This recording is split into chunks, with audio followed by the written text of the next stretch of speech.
kita memuliakan nama Tuhan dengan kidung pujian 14 dari yang pertama sampai dengan yang ketiga.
Kebaktian Minggu Prapaskah keempat ini berlangsung dengan pengakuan bahwa pertolongan kita datangnya dari Tuhan yang menciptakan langit, bumi, dan segala isinya, yang kasih setianya tetap untuk selama-lamanya. Kasih karunia dan damai sejahtera dari Allah Bapa kita dan Tuhan Yesus Kristus serta persekutuan Roh Kudus menyertai kita sekalian. Amin.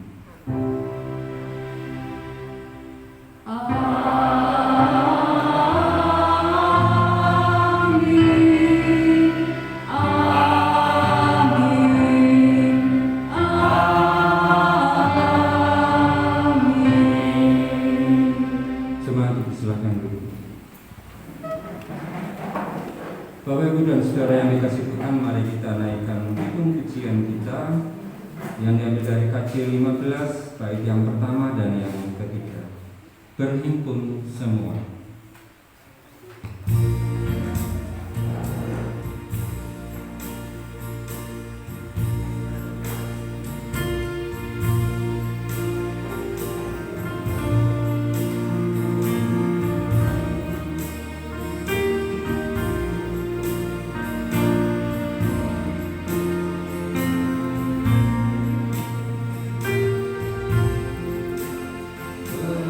Berhimpun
kepada kita telah dinyatakan hukum kasih sebagai jalan kehidupan yang mestinya kita tempuh. Saya akan bacakan untuk kita bersama hukum kasih berdasarkan Matius 22 ayat 37 sampai ke 40. Kasihlah Tuhan Allahmu dengan segenap hatimu dan dengan segenap jiwamu dan dengan segenap akal budimu. Itulah hukum yang pertama dan yang pertama. Dan hukum yang kedua yang sama dengan itu ialah kasihlah sesamamu manusia seperti dirimu sendiri. Pada kedua hukum inilah tergantung seluruh hukum Taurat dan kitab para nabi. Bapak Ibu, di hadapan Tuhan marilah kita menghitung kehidupan kita. Adakah kita sudah memiliki kehidupan seperti yang Tuhan kehendaki dengan mengajak kepada hukum kasih? Jika boleh saya jujur, kehidupan saya dan mungkin juga Bapak Ibu, kita semua terkadang masih jauh dari yang Tuhan kehendaki dengan kita mengajak pada kedua hukum kasih ini. Maka marilah kita tunduk dalam doa, menghadap Tuhan dan mengakui setiap dosa kita dan mohon pengampunan. Mari kita berdoa. Ya Allah, telah nyata di hadapan-Mu, begitu besar dan begitu banyaknya pelanggaran kami. Hukum kasih yang telah Tuhan nyatakan kepada kami seringkali kami lupakan, ya Allah. Seringkali kami hidup hanya menikmati kehidupan kami, atau bahkan kami hanya menggerutu atas penderitaan kami, dan kami lalai untuk menjalankan perintah Tuhan. Maka ya Allah, pagi hari ini kami datang mengaku setiap dosa-dosa kami, dan kami memohon Tuhan mengampuni kami, supaya kami layak untuk menghadap Tuhan ke hadirat-Mu yang suci di pagi hari ini. Dan ajarlah kami ya Allah, supaya kami lebih mengerti akan kehendak-Mu atas kehidupan kami, dan mampukan kami supaya kami mampu membangun kehidupan kami lebih layak di hadapan Tuhan. Terima kasih ya Allah. Inilah doa dan seruan kami yang kami naikkan di dalam nama Tuhan Yesus Kristus. Amin. Jemaat yang dikasih, kita akan menaikkan kidung penyesalan yang diambil dari KC 157 kait yang pertama dan yang kedua, insan tangisi dosa.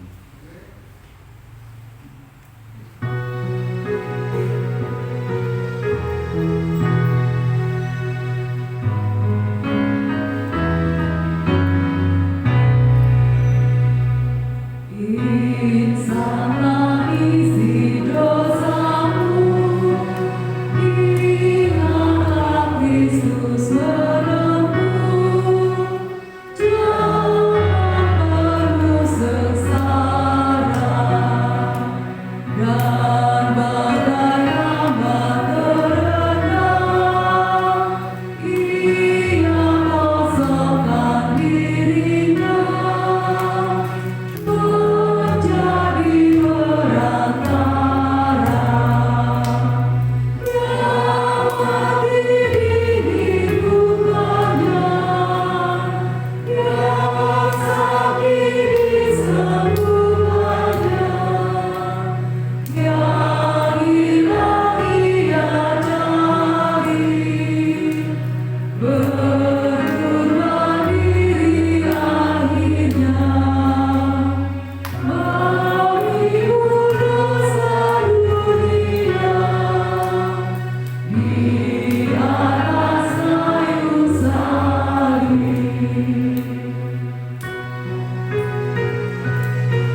bagi kita sebagaimana tertulis dalam Efesus 1 ayat 7 sampai 9. Sebab di dalam Dia dan oleh darahnya kita beroleh penebusan, yaitu pengampunan dosa, menurut kekayaan kasih karunia-Nya yang dilimpahkannya kepada kita dalam segala hikmat dan pengertian. Demikian berita anugerah dari Allah. Jemaat silakan duduk. Kita akan naikkan hitung sanggupan yang diambil dari Kancil 362 bait yang pertama dan yang kedua. Aku milikmu, Yesus Tuhanku.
Untuk menyambut berkat pemberitaan firman Tuhan, mari kita berdoa. Ya, kami hadir ke hadirat-Mu untuk mendengarkan sabda ajaran-Mu. Berfirmanlah dan ajarlah kami, ya Allah. Nyatakanlah kehendak-Mu atas kehidupan kami, supaya kami tunduk belajar. Berkati kami supaya kami mampu untuk mengerti, terlebih untuk menjalankan dalam kehidupan kami. Biar dengan pertolongan Tuhan kami mampu membangun kehidupan kami layak dan seturut seperti yang Tuhan kehendaki. Berfirmanlah ya Allah, kami rindu dan siap untuk mendengarkan ajaran. Di dalam nama Tuhan Yesus kami berdoa. Amin. Jemaat yang dikasihi Tuhan, ibadah pagi ini ada beberapa bacaan Alkitab, tetapi saya mengambil salah satunya sebagai pokok bacaan dari 2 Korintus 5 ayat 16 sampai dengan 21. 2 Korintus 5 ayat 16 sampai dengan 21. Demikianlah Tuhan berfirman. Sebab itu kami tidak lagi menilai manusia dan tidak lagi menilai seorang juga pun menurut ukuran manusia. Dan jika kami pernah menilai Kristus menurut ukuran manusia, sekarang kami tidak lagi menilainya demikian. Jadi siapa yang ada di dalam Kristus, ia adalah ciptaan baru. Yang lama sudah berlalu, sesungguhnya yang baru sudah datang. Dan semuanya ini dari Allah, yang dengan perantaraan Kristus telah mendamaikan kita dengan dirinya, dan yang telah mempercayakan pelayanan pendamaian itu kepada kami. Sebab Allah mendamaikan dunia dengan dirinya oleh Kristus dengan tidak memperhitungkan pelanggaran mereka. Ia telah mempercayakan berita pendamaian itu kepada kami. Jadi kami ini adalah utusan-utusan Kristus. Seakan-akan Allah menasihati kamu dengan perantaraan kami. Dalam nama Kristus kami meminta kepadamu, berilah dirimu didamaikan dengan Allah. Dia yang tidak mengenal dosa telah dibuatnya menjadi dosa karena kita, supaya dalam Dia kita dibenarkan oleh Allah. Demikianlah pembacaan firman Tuhan. Yang berbahagia adalah setiap orang yang mendengarkan dan yang memeliharanya dalam kehidupan sehari-hari. Hosiana.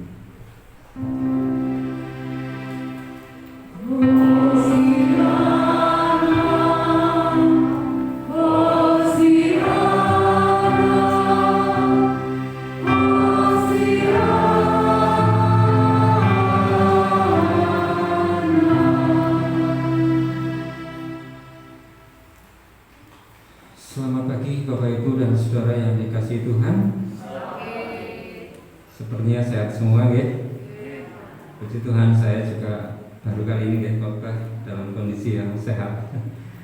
Terima kasih, ini berkat Tuhan yang luar biasa. Terlebih Bapak Ibu mungkin proses panen juga sudah selesai ya.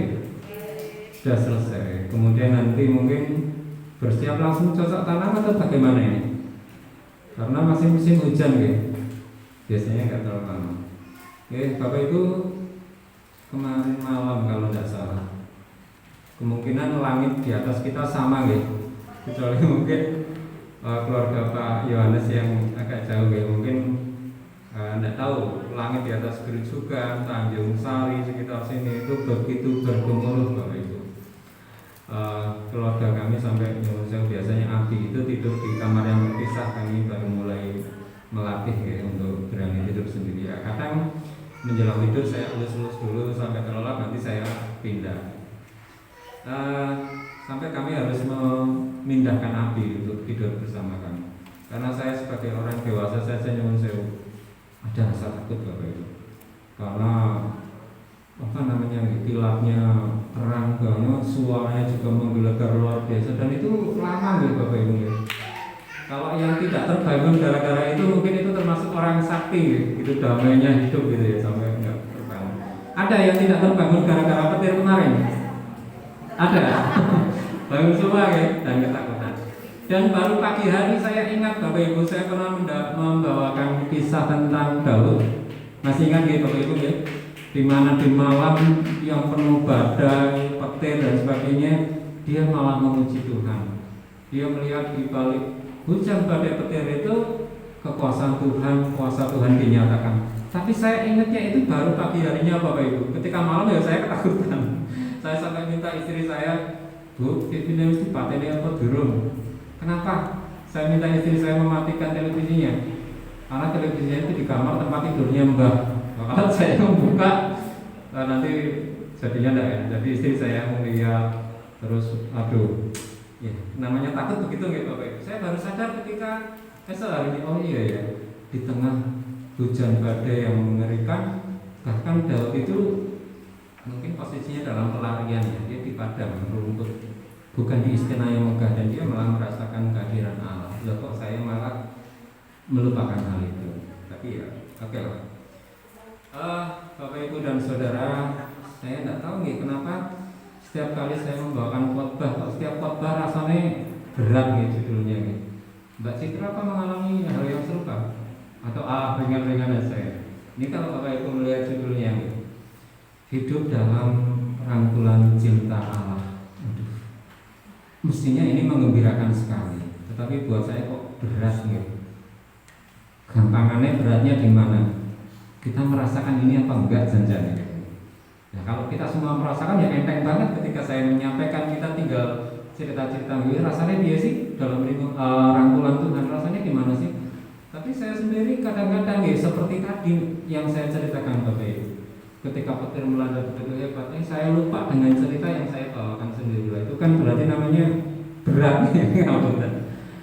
Tetapi kita akan belajar bersama tentang firman Tuhan yang semoga mudah-mudahan hari ini semakin menguatkan kita bahwa kita mestinya bisa merasakan hidup dalam rangkulan cinta Allah. Gambar selanjutnya. Ini mumpung saya sedang sehat, gambarnya banyak Bapak Ibu. Tapi tidak berarti saya ngomongnya banyak ya Pak Citra, tenang. Saya mau main tebak-tebakan Bapak Ibu. Ini ada gambar, ada seorang bapak, ada 2 orang putra. Ini kelihatannya orang kaya ya Bapak Ibu ya. Pada zaman dahulu yang bisa berpakaian seperti ini. Lalu kalau dilihat ada meja, ada Guci mungkin gitu, itu tentu orang kaya. Kira-kira ini dari kisah apa nih Bapak Ibu? Atau remaja yang tahu guru sekolah minggu? Kisah tentang apa ini? Ada yang bisa? Pak Mono nggak usah umpetan. Tidak akan ditunjuk. Karena umpetan merasa pengen nunjuk. Biasanya kalau di sekolah Bapak Ibu, kalau ada anak siapa yang tahu angkat tangan, yang saya tunjuk malah yang nggak angkat tangan. Ada yang bisa Bapak Ibu? Atau saya anggap ini Bapak Ibu semua menjalankan ilmu padi ya, tahu tapi tidak usah, tapi pura-pura tidak tahu, nggak usah ditunjukkan. Gambar yang satu mungkin agak susah. Lanjut ke gambar yang kedua dulu. Nah, sudah ada gambaran Bapak Ibu. Ini saya tanya istri saya saja lah. Paling dia malu dan marah yo. Efeknya saya pulang dari kerja nggak dibikinin kopi gitu, rada ringan. Kalau saya yang bikin marah Mas Mono kan nanti saya belok ke utara dipasangi macam-macam. Dengan gambar yang kedua Bapak Ibu sudah dapat clue-nya belum? Ini gambar tentang apa Bapak Ibu? Ada pemuda, katakanlah dia bekerja ya, lalu kasih makan babi. Sudah nemu ceritanya Bapak Ibu? Yeah. Ini adalah bacaan lain yang tadi saya sebut bahwa hari ini mestinya ibadah kita ada beberapa bacaan. Tetapi yang utama tadi yang saya sampaikan, ayat nasnya nanti diambil dari sana. Tetapi kisah yang mendasari judul khotbah kita pagi hari ini justru diambil dari sini. Lukas 15 ayat 1 sampai dengan 3, lalu dilanjutkan ayat yang ke-11 sampai dengan 32. Kembali ke gambar semula. Ini adalah kisah tentang anak yang hilang. Sudah nyampe ya Bapak Ibu ya? Itu ada bapak yang kaya raya, lalu ada putranya yang sulung yang ada di belakang, yang lagi cakap ya. Ada anak yang bungsu, itu yang sedang mengatur dengan bapaknya. Seorang ayah yang kaya raya yang menikmati kehidupan dengan luar biasa, dan 2 putranya tentu juga menikmati kehidupan yang sama. Lalu si bungsu itu menghadap ayahnya, minta izin untuk pergi berpetualang atau merantau. Kalau Mas Gus nanti mungkin rekor ini, merantaunya sampai terbang ke Mas Gus. Tahun berapa ya saya ingat Mas Gus ke Singapura. Tidak hanya dapat duit. Mbak Leli mana ya? Mbak Leli mana? Oh, oke Mbak Leli ya. Di sana ketemu Mbak Leli, sama-sama pelayanan kalau saya nggak salah ingat. Luar biasa. Nah, ini sama.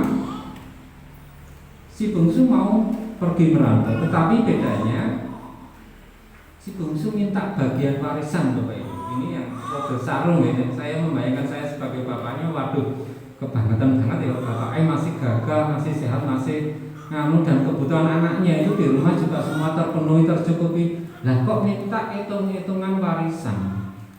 Jadi berapapun warisannya hitung bagi 2.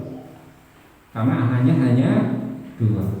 Setelah hitung bagi 2, bagian si anak bungsu diminta dijual, tentu yang berupa lahan pertanian, yang berupa ternak dan lain sebagainya, dijual untuk dibawa merantau. Dan ternyata di sana Bedanya lagi tadi kalau kalau berujukan itu banyak pemuda yang merantau ke mana Selat Panjang gitu, kayak di sana cari kerja untuk dapatkan uang, nanti hasilnya dikirim ke rumah. Bedanya di sini anak ini untuk berpesta pora, berfoya-foya, karena dia merasa betul kehidupannya sangat berkecukupan, terjamin bersama orang tuanya, tapi dia tidak merasakan kebebasan.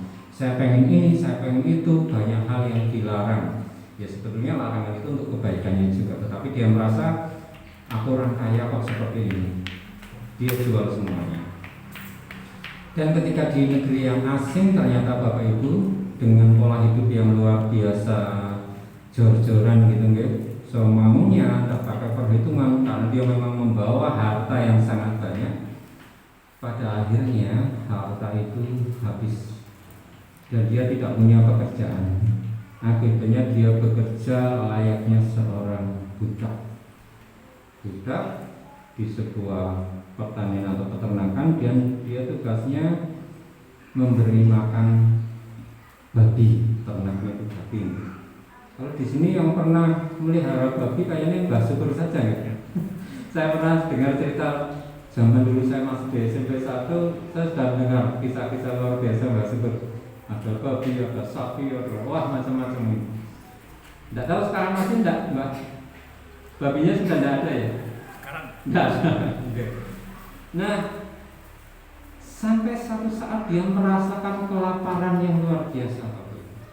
Bahkan ketika dia pengen makan, kalau di sini ampas tahu ya, kalau kasih makan, dia pengen makan ampas tahu yang untuk kasih makan babi, itu tidak ada pekerjaan lain yang ngasih, tidak diizinkan. Dia saking menderitanya, sampai kalau Bapak Ibu perhatikan gambar itu, dia terduduk, dia kedinginan, tidak pakai baju, dan dia kelaparan. Ya, anak saya ya sudah pingsan gitu ya.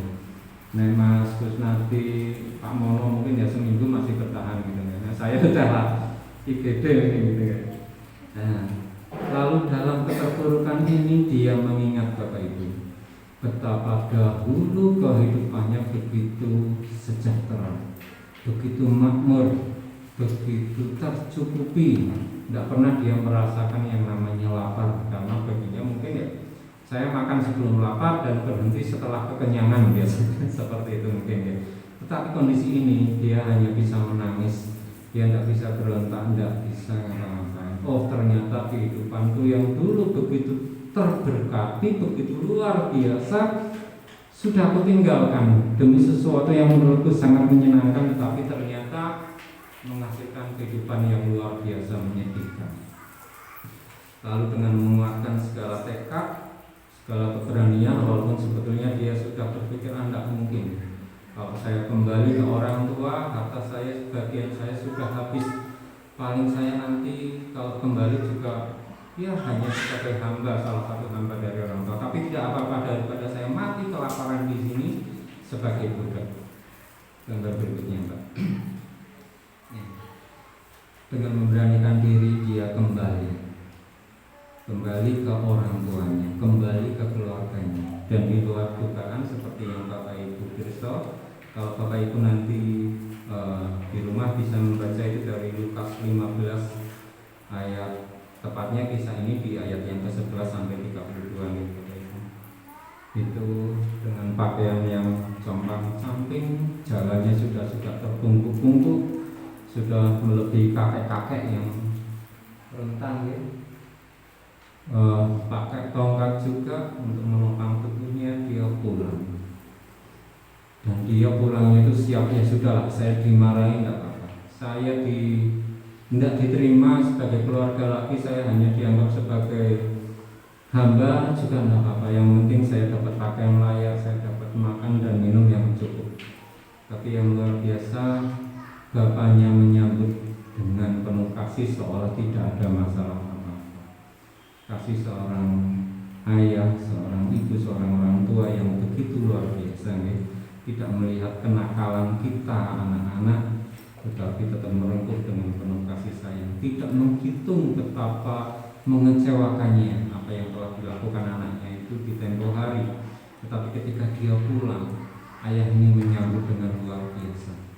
Bahkan si ayah ini memerintahkan hamba-hambanya untuk menyediakan pakaian yang terbaik, memasangkan cincin, menyembelih kalau tidak salah sapi untuk dimakan bersama, pesta orang.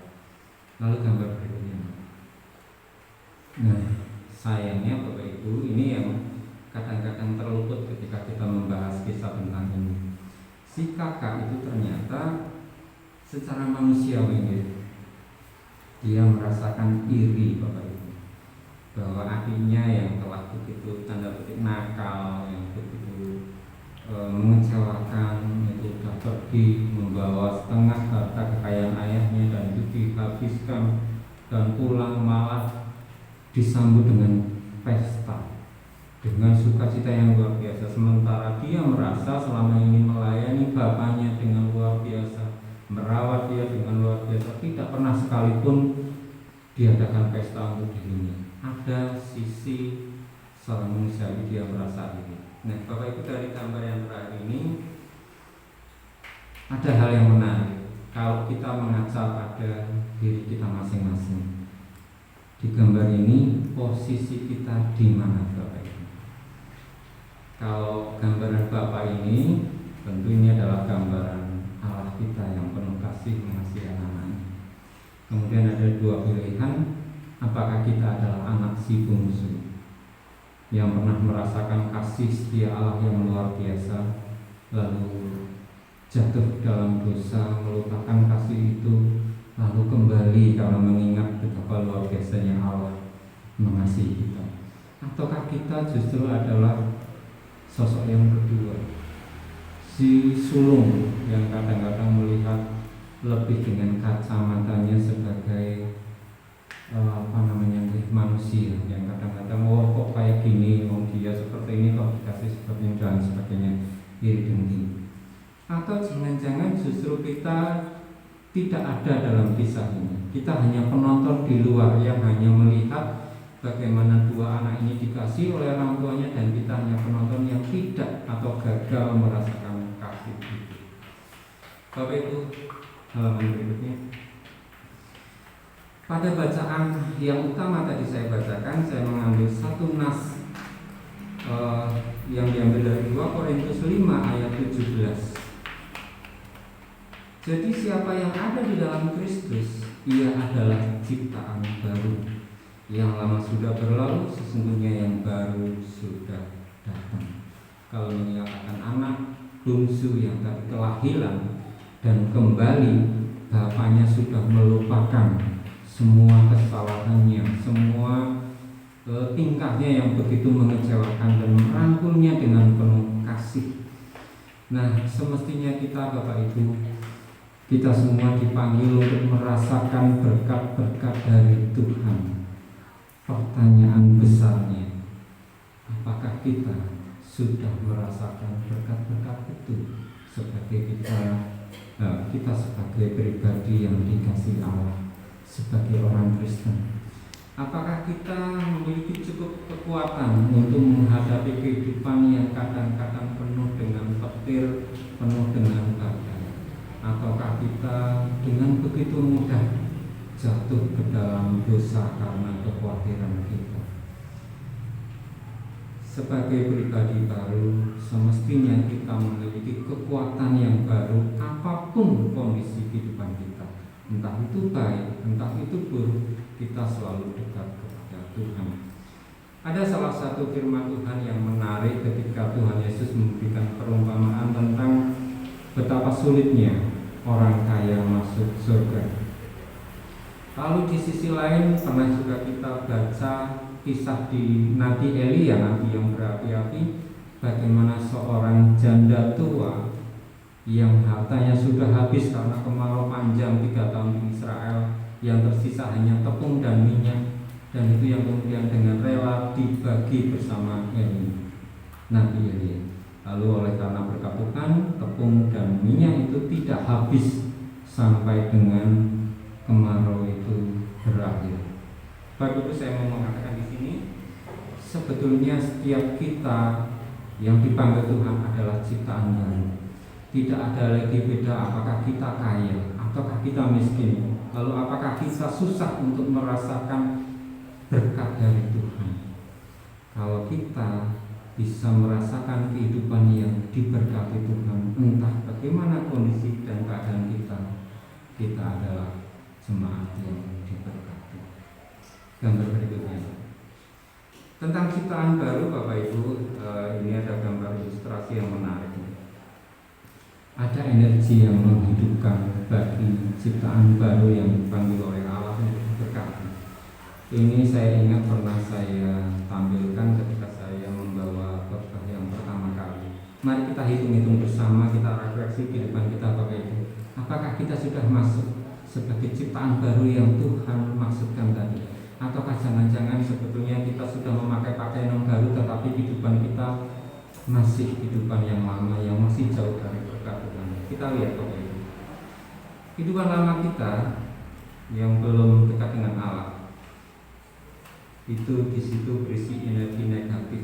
Di situ ada pembohong, ada rasa murung, ada mengeluh, dendam, cemburu, malas, benci, menunda, acuh, dan seterusnya. Ini adalah gambaran kehidupan tanpa kasih, Bapak Ibu.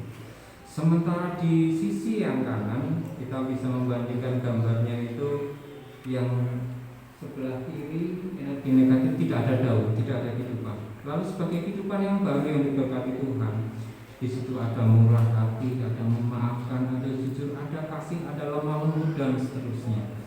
Jika kehidupan kita sudah diisi dengan kasih seperti yang Tuhan ajarkan melalui hukum kasih, maka kehidupan seperti inilah yang semestinya kita miliki. Mari kita hitung-hitung, Bapak Ibu. Tuhan mengundang kita untuk kita menghitung apakah kita ada di sisi yang kanan, memiliki kehidupan yang baru, atau jangan-jangan kita sebagai orang Kristen ternyata tidak berbeda dengan yang dulu, bahwa kita belum mengenal energi positif yang dari Tuhan. Gambar berikutnya, ini adalah gambar tunas sebagai ciptaan baru yang baru bertumbuh. Sebetulnya Tuhan tidak kurang-kurang memberkati kita. Kalau gambarannya di biji yang baru tumbuh itu, dia membutuhkan unsur hara diperoleh dari dalam tanah melalui akar yang nancep. Lalu dia membutuhkan cairan untuk memecah biji biji yang kemudian nanti akan membuka, keluar daun, dan seterusnya tumbuh. Itu melalui air dia dapatkan dari embun yang nempel di biji itu. Dan dia juga butuh cahaya matahari. Kehidupan kita sebagai jemaat yang lahir baru, pribadi yang baru, semestinya mendapatkan kecukupan, entah bagaimanapun keadaan kita. Tuhan memanggil kita untuk mari kita bareng-bareng merasakan semestinya kita adalah tanaman baru, tumbuhan baru, pribadi yang baru yang mendapatkan segala berkat dari Tuhan. Gambar terakhir, saya kemarin mendapatkan kiriman dari kakak sepupu saya di Kediri, namanya Mas Sukar. Kakak sepupu saya tapi sudah sepuh sekali, sudah 50 tahun lebih. Mbak Sus kenal kami karena dia tidak tahu Mbak rahasianya apa sampai dekat banget dengan Mbak Sus. Itu dia mengirimkan kata-kata seperti ini: jangan menyepelekan hal-hal kecil, sebab Tuhan dapat memakai hal-hal kecil untuk menghadirkan kerajaan Allah, yaitu damai sejahtera di tengah kehidupan kita. Bapak Ibu, kita mestinya tidak hanya peduli dengan kehidupan kita. Apakah kita sudah merasakan damai sejahtera yang dari Allah, tetapi melalui hal-hal kecil yang kita lakukan, perhatian kita kepada keluarga, senyuman kita, kesabaran kita, ucapan kita yang tidak meledak-ledak, dan seterusnya, itu bisa menghadirkan kerajaan Allah dalam arti yang menghadirkan damai sejahtera. Kita bisa membentuk komunitas bersama sebagai komunitas yang diberkati Tuhan ketika masing-masing kita mengedepankan kasih sebagai sumber energi positif yang utama. Inilah panggilan kita untuk kita resapi bersama, Bapak Ibu. Semoga menjadi berkat dan kita mampu hadir sebagai pribadi yang baru, yang sungguh dapat merasakan setiap berkat Tuhan merasakan hangatnya rangkulan Tuhan. Amin. Saat itu untuk kita semua.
Ketika Tuhan Allah yang Maha Kuasa merangkul kita, apakah yang kita takutkan lagi?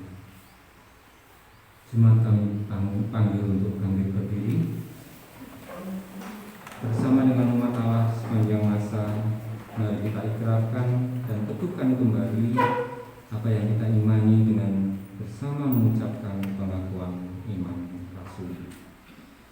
Aku percaya kepada Allah Bapa yang Maha Kuasa, Khalik langit dan bumi, dan kepada Yesus Kristus, anaknya yang tunggal Tuhan kita, yang dikandung daripada Roh Kudus, lahir dari anak darah Maria, yang menderita di bawah pemerintahan Pontius Pilatus, disalibkan, mati dan dikuburkan, turun ke dalam kerajaan maut. Pada hari yang ketiga, bangkit pula dari antara orang mati, naik ke surga, duduk di sebelah kanan Allah Bapa yang Maha Kuasa, dan akan datang dari sana untuk menghakimi orang yang hidup dan yang mati. Aku percaya kepada Roh Kudus, gereja yang kudus dan am, persekutuan orang kudus, pengampunan dosa, kebangkitan daging, dan hidup yang kekal. Jemaat dipersilakan duduk. Jemaat yang dikasih Tuhan, kita diberi kesempatan untuk menghadap kehadirat-Nya, untuk menyampaikan doa-doa syafaat kita, dan nanti akan diakhiri dengan doa Bapa. Mari kita berdoa. Ya Allah, kami mengucap syukur dan sungguh berterima kasih atas ajaran yang telah Tuhan berikan kepada kami. Tuhan yang memanggil kami dan mengingatkan kami bahwa sungguh kami adalah anak-anak yang dikasihi Tuhan. Ampuni kami ya Allah, jika selama ini kami gagal merasakan betapa Allah sungguh telah memelihara kehidupan kami dengan berkat-berkat-Mu yang luar biasa. Tidak kurang-kurang Tuhan menolong kami, tetapi terkadang kami merasakan betapa penderitaan hidup kami terlalu berat sehingga kami terlalu jauh dari berkat pertolongan Tuhan. Atau terkadang pula oleh karena kesombongan kami, maka kehidupan kami yang nyaman ini adalah berkat kemampuan kami, berkat kekuatan kami, dan bukan berkat belas kasihan dari Tuhan. Ampuni kami Tuhan, dan mampukanlah kami untuk lebih menghayati bahwa setiap kami adalah pribadi yang baru, yang diberikan berkat kekuatan yang cukup untuk menghadapi tantangan kehidupan apapun kondisi kami. Kami mau berserah dan mau taat ikut kehendak Tuhan. Bapa dalam surga, pagi hari ini kami akan menaikkan doa-doa permohonan kami. Yang pertama, kami ingin berdoa untuk anak-anak di GKJ Kristen ini. Mohon berkat-Mu untuk setiap mereka, setiap pribadi.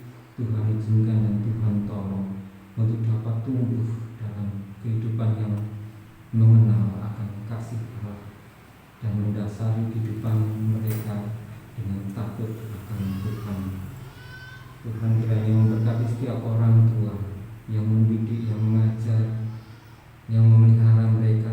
Biarlah setiap orang tua melalui apa yang dikerjakan, apa yang dilakukan, apa yang dikatakan boleh mengenalkan kasih Tuhan. Dan biarlah setiap keluarga di mana anak itu berada, Tuhan hadir menyatakan kasih setia. Bapa dalam surga, kami juga menyatakan adik-adik kami, para pemuda remaja, dalam pertumbuhannya, dalam pendidikannya, dalam pergaulannya, kami mohon campur tangan Tuhan. Kami mohon penyertaan dan berkat Tuhan, supaya setiap anak-anak muda, setiap remaja boleh menemukan jalan yang terbaik dalam kehidupannya. Tuhan selamatkan dari pengaruh-pengaruh kehidupan yang tidak baik, yang akan menjauhkan cinta kasih Tuhan dari kehidupan mereka. Biar mereka dalam kondisi apapun selalu dapat merasakan bahwa Allah adalah Maha Kasih dan selalu hadir setia dalam kehidupan mereka. Bapa dalam surga, kami juga menyatakan adik-adik kami yang saat sekarang ini dalam proses mencari pekerjaan untuk kehidupan yang lebih layak. Mereka juga yang sedang mencari pasangan hidup yang telah Tuhan sediakan. Kami mohon berkat Tuhan, kami mohon pertolongan Tuhan. Bersegeralah menolong mereka ya Allah. Nyatakanlah kehendak-Mu, nyatakanlah kuasa-Mu dan pertolongan-Mu, supaya setiap mereka dalam penantian dan pencarian mereka sekali-kali tidak merasakan seorang diri. Mereka boleh merasakan betapa kasih Allah melingkupi mereka. Bapa dalam surga, kami juga berdoa untuk warga dewasa, Bapak dan Ibu di GKJ Gereja. Mohon berkat dan penyertaan Tuhan, supaya tanggung jawab mereka dalam mengelola keluarga Tuhan berkati dan mampukan. Dengan penuh kasih kehidupan boleh dinyatakan, supaya setiap keluarga boleh mengenal Allah yang adalah Maha Pengasih. Setiap pekerjaan yang mereka kerjakannya Tuhan, kiranya Tuhan berkati, supaya itu boleh menjadi pintu berkat bagi keluarga mereka. Bapa dalam surga, kami juga mengatakan mbah-mbah kami dalam Adi Yuswo. Mungkin mereka boleh merasakan betapa kekuatan jasmani mulai berkurang, mungkin kesehatan mulai terganggu, tapi kami percaya dengan dekat dengan Tuhan, kehidupan mereka akan merasakan damai sejahtera. Maka ya Tuhan, tolonglah, berkati dan sertailah, supaya setiap mbah-mbah kami boleh merasakan curahan cinta kasih yang Tuhan berikan, supaya dalam segala keterbatasan sukacita selalu boleh mereka rasakan. Ya Allah, kami juga mengingat akan bangsa dan negara kami yang saat sekarang ini perlahan-lahan mulai membaik dalam segala hal oleh karena pandemi COVID yang berangsur mulai menghilang. Kami mengucap syukur dan mohon berkat-Mu, supaya setiap pimpinan kami dari pusat sampai daerah dan setiap pelayan masyarakat boleh bekerja atas tuntunan dan penyertaan Tuhan, sehingga apa yang dikerjakan, apa yang diprogramkan boleh menjadi berkat untuk masyarakat dan bangsa negara. Ya Allah, kami juga berdoa untuk GKJ Rujukan Gereja di mana Tuhan telah menempatkan kami. Mohon berkat-Mu supaya gereja ini boleh terus berjalan sesuai dengan apa yang Tuhan kehendaki.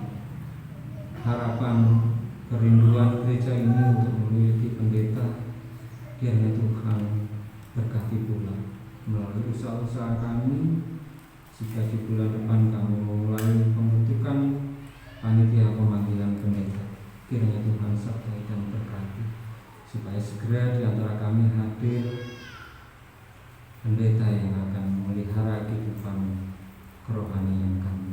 supaya kami boleh lebih merasakan betapa sungguh Allah memelihara kehidupan kami.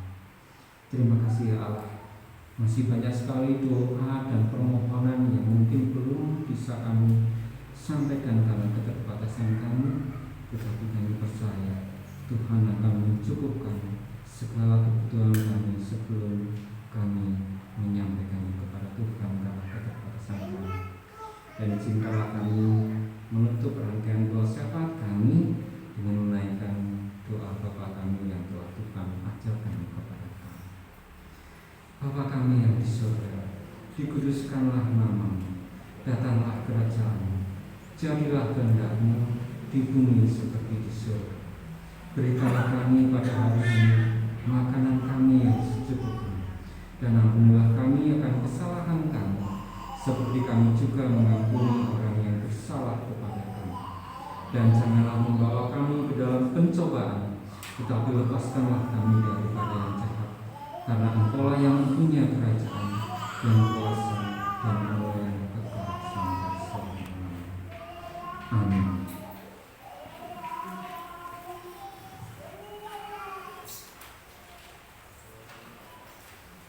Semangat yang dikasih Tuhan, mari kita memberi persembahan syukur kita dengan mengingat firman Tuhan dalam 1 Tawarikh 16 ayat ke-29. Berilah kepada Tuhan kemuliaan namanya, bawalah persembahan dan masuklah menghadap Dia.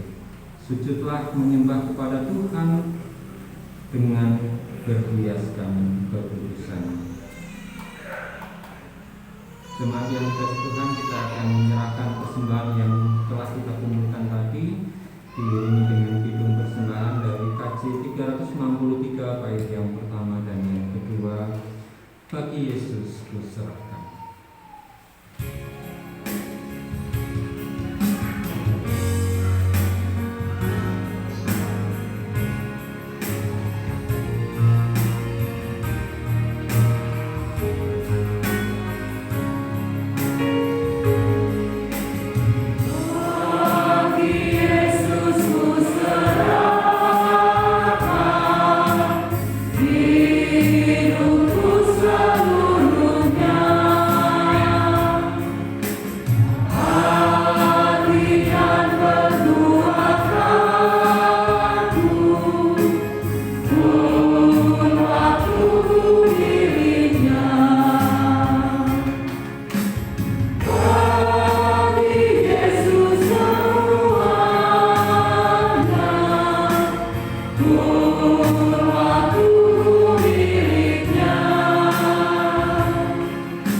Kembali kami menghadapnya Bapa pada siang hari ini. Terima kasih Bapa telah memberkati kami jemaat kita untuk ibadah sesi sesi 2 ini. Terima kasih juga ya Bapak karena Engkau telah berfirman pada kami. Kiranya firman yang telah kami terima dapat kami terapkan di dalam kehidupan kami hari ini. Bapa di surga, di tengah ibadah ini kami juga melakukan persembahan. Kiranya Bapa kuduskan sehingga berguna bagi kemaslahatan nama Tuhan di dunia ini.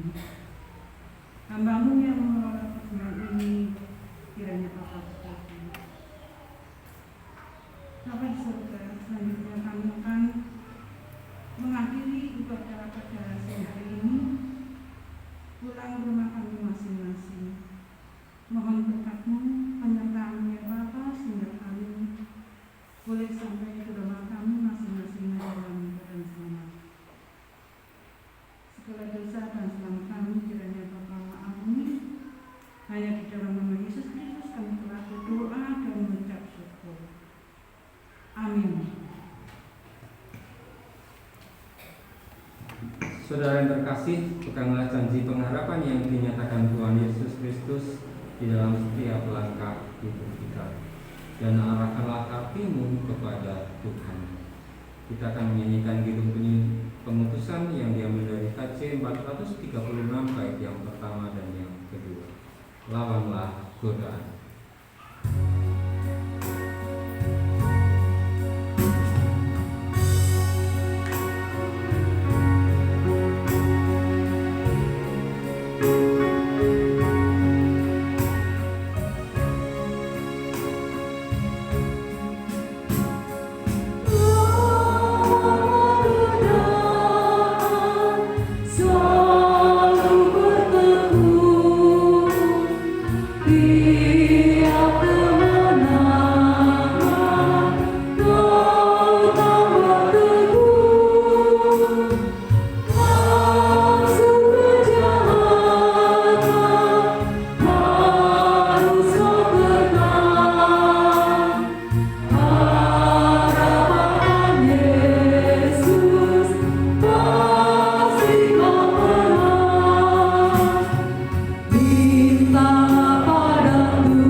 Tuhan memberkati dan melindungi kita.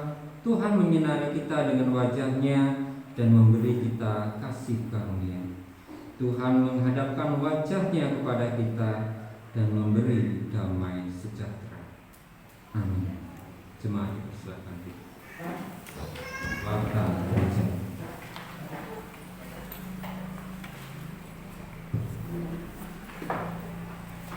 Bapak Ibu, saudara yang dikasihi Tuhan, perkenankanlah majelis menggarisbawahi warta atau berita majelis Minggu 27 Maret 2022. Yang pertama, jadwal kegiatan ibadah dan PAKWD Kamis 31 Maret 2022 pukul 14, tempat di Gedung Anak, pemimpin Ibu Suryanti, konsumsi Ibu Dati. April 2022 pukul 19, tempat di gereja, pemimpin Bapak Suhadi, MC Mbak Bintang. PA di Yuswa Minggu 3 April 2022 pukul 10, tempat di gereja, pemimpin Ibu Dati, konstruksi Bapak Saiman. Ibadah anak Minggu 3 April 2022 pukul 10, tempat di gedung anak, kelas kecil Ibu Retnani, kelas besar Bapak Sutrisno, MC Saudari Rara dan Saudari Nia, pengiring Saudara Ian. Yang berikutnya, ibadah Minggu Prapaskah yang kelima menggunakan bahasa Jawa, Minggu 3 April 2022, sesi 1 di gereja, pukul 7 sampai dengan pukul 8 untuk kelompok Yeriko dan Peter, pemimpin Ibu Citra Pakarti, pengiring Saudara Jiven, songleader Saudari Riri dan Saudari Ferry. Sesi yang kedua di gedung anak pukul 8.30 sampai dengan 9.30 untuk kelompok Kana, Yordan dan Luar juga. Pemimpin Penatua Rini Andayani, pengiring Bapak Ruyanto, songleader Ibu Widiarti dan Ibu Roseli. Yang kedua jadwal petugas Minggu 3 April 2022 menyambut jemaat majelis Perangkai Bunga Ibu Mulan.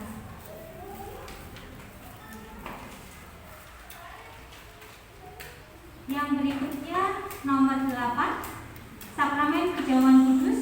Pelayanan Sakramen Perjamuan Kudus akan dilaksanakan pada ibadah Minggu 17 April 2022. Mohon jemaat mempersiapkan diri. 9. Agenda kegiatan masa Paskah tahun 2022. Yang pertama ibadah Kamis Putih, yang kedua ibadah Jumat Agung, 3 ibadah Sabtu Sunyi, dan yang keempat ibadah Minggu Paskah. Untuk keterangan bisa Bapak Ibu Saudara tulisannya. Yang berikutnya nomor 10, hari ulang tahun GKJ Berujukan ke-98. Pada hari Minggu 24 April 2022, ibadah akan dilaksanakan satu sesi yaitu pukul 8, tempat di gedung anak, dan setelah ibadah akan diadakan acara perjamuan kasih dalam rangka HUT GKJ Berujukan ke-98, tempat di gereja. Untuk acara perjamuan kasih, dimohon setiap keluarga membawa nasi dan lauk sesuai dengan menu keluarga hari itu. Yang terakhir, PA Komisi Warga Dewasa. Berdasarkan keputusan Sidang Majelis Gereja Istimewa tentang penggabungan KWD Bapak dan KWD Ibu, maka diharapkan warga dewasa yang sudah menikah usia 35 sampai dengan 59 untuk bisa bergabung pada kegiatan PA KWD yang dilaksanakan setiap hari Kamis. Tetapi ini tidak menutup kemungkinan bagi warga lansia atau Adi Yuswa yang masih ingin mengikuti PA ini diperbolehkan. Dan untuk bulan April, untuk jam akan dirapatkan kembali oleh Komisi Warga Dewasa. Bapak Ibu Saudara yang dikasih Tuhan,